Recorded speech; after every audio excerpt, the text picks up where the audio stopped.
السلام علیکم ورحمۃ اللہ وبرکاتہ۔ الحمدللہ وحدہ والصلاۃ والسلام علی من لا نبی بعدہ واشہد ان لا الہ الا اللہ وحدہ لا شریک لہ واشہد ان محمدا عبدہ ورسولہ اما بعد۔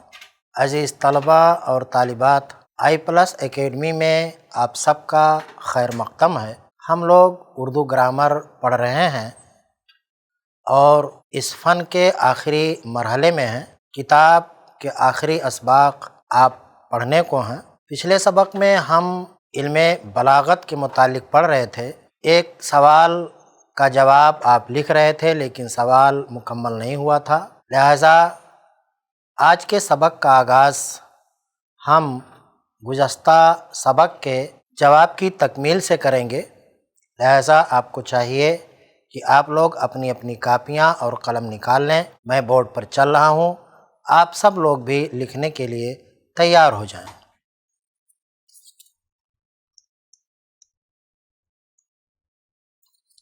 تضاد: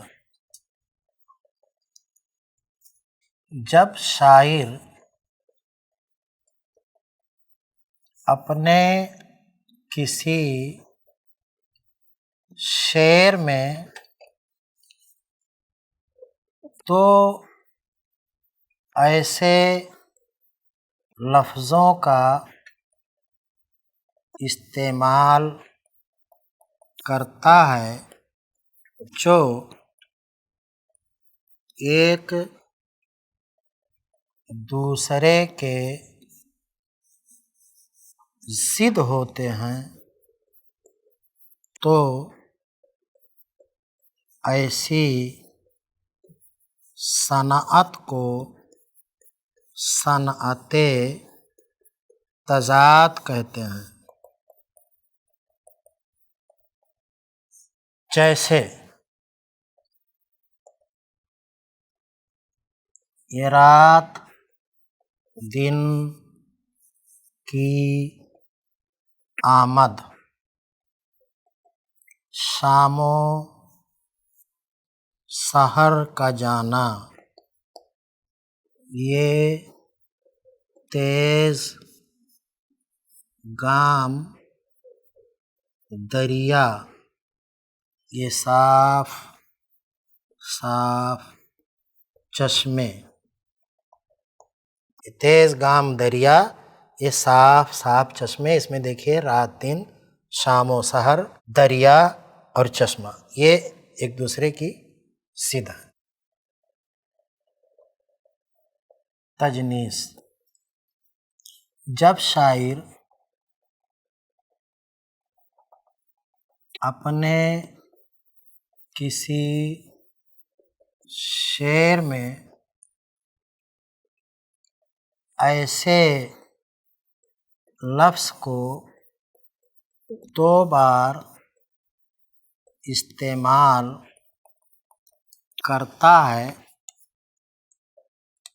جو حروف کی تعداد اور اعراب کے اعتبار سے ایک ہی ہوتا ہے، لیکن ان کا معنی الگ الگ ہوتا ہے، تو ایسی صنعت کو صنعت تجنیس کہتے ہیں۔ جیسے جان دے دی ہوئی اسی کی تھی، حق تو یہ ہے کہ حق ادا نہ ہوا۔ اور ایک دوسرا شعر بھی ہے کہ پیرو مرشد خلق کا پیدا ہوا خوش ہر ایک طفلو جوانوں پیر ہے۔ تو یہ علم بلاغت کے متعلق کچھ اصطلاحی الفاظ تھے جن کی تشریح میں نے آپ کو لکھوا دیا ہے۔ امید ہے کہ آپ انہیں یاد کر لیں گے۔ اور اب ہم اردو قواعد کے آخری مرحلے سے گزر رہے ہیں۔ آخری قسم کا نام ہے علم عروض۔ پہلے ہم اسے پڑھیں گے اور اس کے بعد اس علم کے متعلق کچھ سوالوں کے جوابات آپ کو نوٹ کروائیں گے۔ میں یہاں بورڈ پر سبق کا نام لکھ دے رہا ہوں۔ علم عروض۔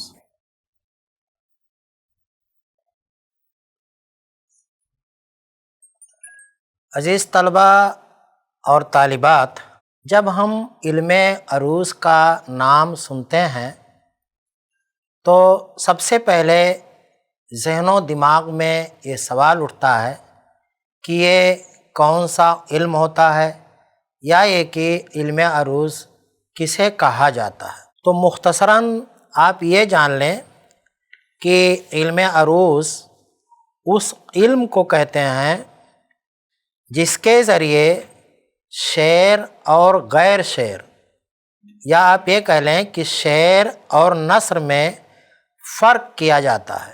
دوسرے لفظوں میں آپ یہ کہہ سکتے ہیں کہ علم عروض وہ علم ہے جس کی مدد سے شعر کا وزن دیکھا جاتا ہے اور یہ فیصلہ کیا جاتا ہے کہ ہمارے سامنے جو شعر ہے وہ وزن میں ہے یا نہیں ہے۔ اگر وہ وزن میں ہے تو اسے شعر کہیں گے، اور اگر وزن میں نہیں ہے تو ہم اسے نثر کہیں گے۔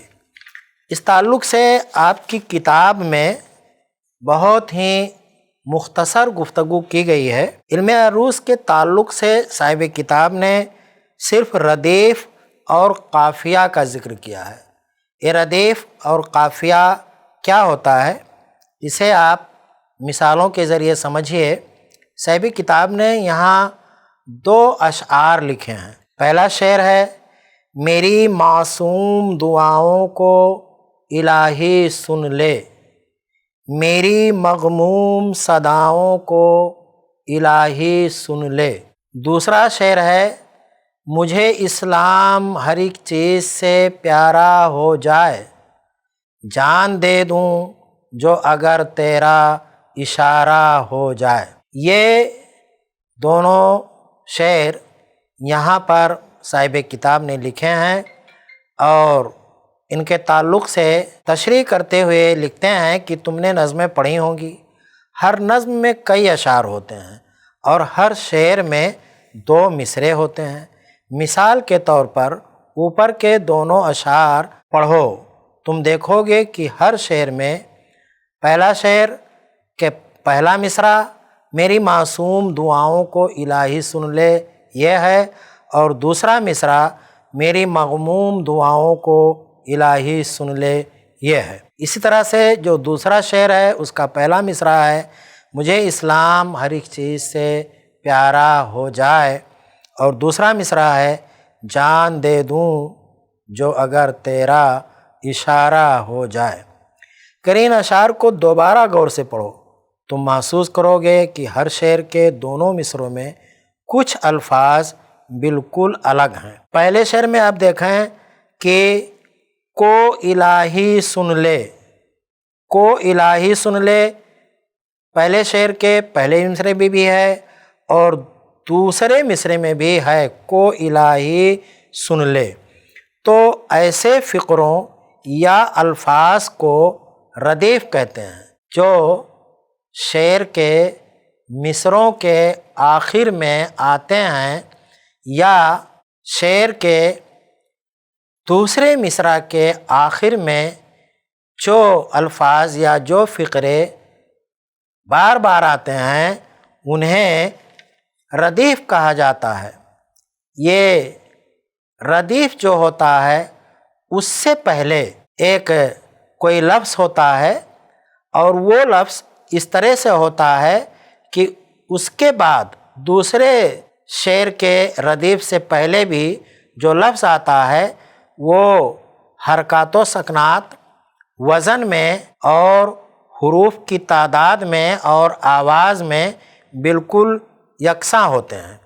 جیسے پہلا شعر ہے، پہلے شعر میں ہے پہلے مصرعے میں دعاؤں اور دوسرے مصرعے میں ہے صداؤں۔ اسی طرح سے جو دوسرا شعر ہے اس کے پہلے مصرعے میں ہے پیارا اور دوسرے مصرعے میں ہے یشارہ۔ تو یہ جو ہم وزن الفاظ ردیف سے پہلے آتے ہیں، ایسے فقروں یا الفاظ کو قافیہ کہا جاتا ہے۔ ردیف کی تعریف کرتے ہوئے صاحب کتاب لکھتے ہیں کہ ردیف وہ الفاظ یا فقرے جو اشعار اور مصرعوں کے آخر میں بار بار آتے ہیں ردیف کہلاتے ہیں۔ قافیہ وہ الفاظ یا فقرے جو ردیف سے پہلے آتے ہیں اور حرکات و وزن میں یکساں ہوتے ہیں، قافیہ کہلاتے ہیں۔ میرے خیال میں آپ اچھی طرح سے سمجھ گئے ہوں گے۔ اگر آپ نہ سمجھے ہوں تو ردیف اور قافیہ کو میں ایک بار بورڈ پر آپ کو پھر سے سمجھا دیتا ہوں۔ میں بورڈ پر چل رہا ہوں اور آپ لوگ پوری توجہ کے ساتھ بورڈ پر دیکھیں اور جو چیز آپ کو سمجھایا جا رہا ہے اسے سمجھنے کی پوری کوشش کریں۔ دیکھیے شعر ہے، میری معصوم دعاؤں کو الہی سن لے، میری مغموم صداؤں کو الہی سن لے۔ اور دوسرا شعر ہے، مجھے اسلام ہر ایک چیز سے پیارا ہو جائے، جان دے دوں جو اگر تیرا اشارہ ہو جائے۔ آپ دیکھیے کہ پہلے شعر کا جو پہلا مصرعہ ہے اس میں ہے کو الہی سن لے۔ اسی طرح سے پہلے شعر کا جو دوسرا مصرعہ ہے اس میں بھی ہے کو الہی سن لے۔ جو دوسرا شعر ہے اس میں ہے پہلے شعر کے پہلے مصرعے میں ہو جائے اور دوسرے شعر کے دوسرے مصرعے میں آخر میں ہے ہو جائے۔ تو شعر کے دونوں مصرعوں میں یا شعر کے آخری مصرعے میں کوئی ایک لفظ یا فقرہ ایسا ہوتا ہے جو ہر شعر کے، پوری نظم کے یا پوری غزل کے ہر شعر کے آخر میں بار بار آتا ہے۔ تو ایسے لفظ کو یا ایسے فقرے کو کیا کہا جاتا ہے؟ ردیف۔ ردیف کہا جاتا ہے۔ ردیف کے معنی ہی ہوتے ہیں پیچھے آنے والا۔ ردیف معنی پیچھے آنے والا۔ ایک حدیث ہے حضرت معاذ بن جبل رضی اللہ تعالیٰ عنہ سے روایت ہے، اس میں ہے ایک لفظ کنتو ردیفن نبی صلی اللہ تعالیٰ وسلم، میں نبی صلی اللہ علیہ وسلم کی سواری پر آپ کے پیچھے بیٹھا تھا۔ ردیف کے معنی ہوتے ہیں کہ پیچھے بیٹھنے والا یا پیچھے آنے والا۔ تو یہاں دیکھیے ہر شعر کے پیچھے یعنی بعد میں جو لفظ آئے یا جو فقرہ آئے اسے شعری اصطلاح میں ردیف کہا جاتا ہے۔ اب ہم اور دیکھتے ہیں کہ ردیف سے پہلے جو لفظ ہے یا جو فقرہ ہے، جیسے کہ پہلے شعر کے پہلے مصرے میں ہے دعاؤں، اور پہلے شعر کے دوسرے مصرے میں ہے صداؤں، دوسرے شعر کے پہلے مصرے میں ہے پیارا، اور دوسرے شعر کے دوسرے مصرے میں ہے یشارہ۔ آپ غور کریں اور دیکھیں کہ پہلے شعر کے پہلے مصرے میں دعاؤں کا لفظ اور پہلے شعر کے دوسرے مصرے میں صداؤں کا لفظ، یہ دونوں وزن میں، حروف کی تعداد میں، حروف کے حرکات میں، سکنات میں بالکل ایک جیسے ہیں۔ اسی طرح سے دوسرے شعر کے پہلے مصرے میں لفظ پیارا اور دوسرے شعر کے دوسرے مصرے میں لفظ اشارہ، یہ دونوں لفظ بالکل ہم وزن ہیں، ایک جیسے ہیں، حرکات میں، سکنات میں بالکل برابر ہیں، حروف کی تعداد بھی ان میں برابر ہے۔ تو ردیف سے پہلے جو ہم وزن لفظ ہوتا ہے اس کو کیا کہا جاتا ہے؟ شعری اصطلاح میں قافیہ۔ قافیہ، یہ دو چیزیں آپ کی کتاب میں بتائی گئی ہیں۔ میں انشاءاللہ سوال و جواب کی صورت میں آپ کو کچھ چیزیں اور بتانے کی کوشش کروں گا۔ تو میں اب یہ چاہتا ہوں کہ زیادہ کچھ نہ کہتے ہوئے اب سوال و جواب کا سلسلہ شروع کر دیا جائے، لہٰذا آپ لوگوں کو چاہیے کہ آپ لوگ اپنی اپنی کاپیاں اور قلم نکال لیں۔ میں ایک ایک کر کے چند سوالوں کے جوابات بورڈ پر لکھ رہا ہوں، آپ بھی انہیں اپنی اپنی کاپیوں پر نوٹ کر کے محفوظ کر لیں تاکہ ضرورت کے وقت وہ آپ کے کام آئے۔ پہلا سوال ہے، سوال علم عروض کسے کہتے ہیں؟ جواب، علم عروض اس علم کو کہتے ہیں جس کے ذریعے شعر اور غیر شعر یعنی نثر میں فرق معلوم کیا جاتا ہے۔ دوسرے لفظوں میں یہ کہہ سکتے ہیں کہ علم عروض وہ علم ہے جس کی مدد سے شعر کا وزن دیکھا جاتا ہے اور یہ فیصلہ کیا جاتا ہے